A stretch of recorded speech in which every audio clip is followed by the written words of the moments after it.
Well, Iran has been always open to diplomacy. And I think we have a very good record of that. Contrary to Americans, that their record is very bad and very negative. You know, this is the second time that we negotiated with Americans and they decided to attack us right in the middle of negotiation. So the first, rocket or missile or whatever that they fired hit the negotiation table. It happened exactly the same last June. We had another experience. We negotiated with them together with other members of P5+1, and we concluded the deal in 2015. And it was the US who withdrew with no justification, with no reason. And Iran remained committed to that deal as long as it was, in place. So nobody can question Iran's, good faith and readiness for diplomacy, for talks. There is no victory in this war. And they have not been able to achieve their targets, and they cannot achieve their targets in the coming days. As long as they continue, they cannot achieve anything. This reminds me of the previous war, 12-day war in last June, when they expected that in 2-3 days Iran would capitulate, would surrender itself, but it took 12 days for them to understand the point that Iran is not surrendering, that they have no way but to ask for an unconditional ceasefire. And this is what we heard from them in day 12, that they called us through Americans and asked for unconditional ceasefire. Well, if their goal is change the regime, that is a mission impossible.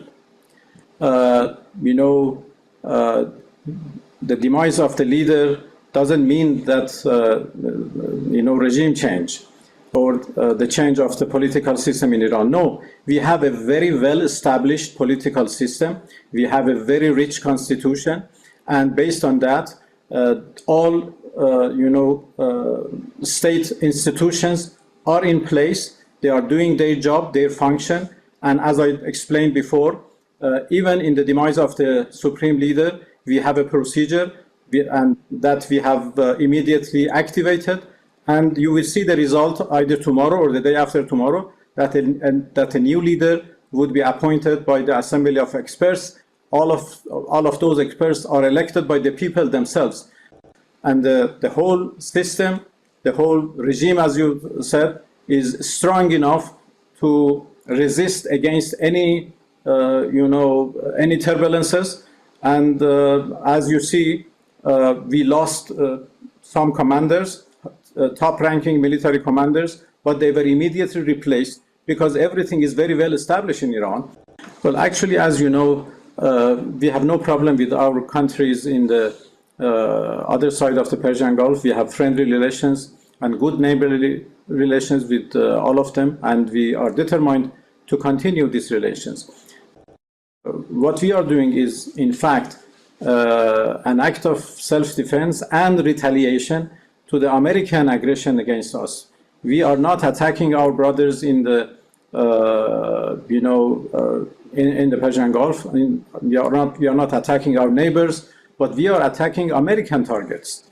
And this is obvious. The Americans, the United States military is targeting us, is attacking us, and we have no way but to defend ourselves. And of course, we cannot hit any target in the territory of the United States, so we have to deal with their bases in the region and the facilities or installations they use in the countries of the region.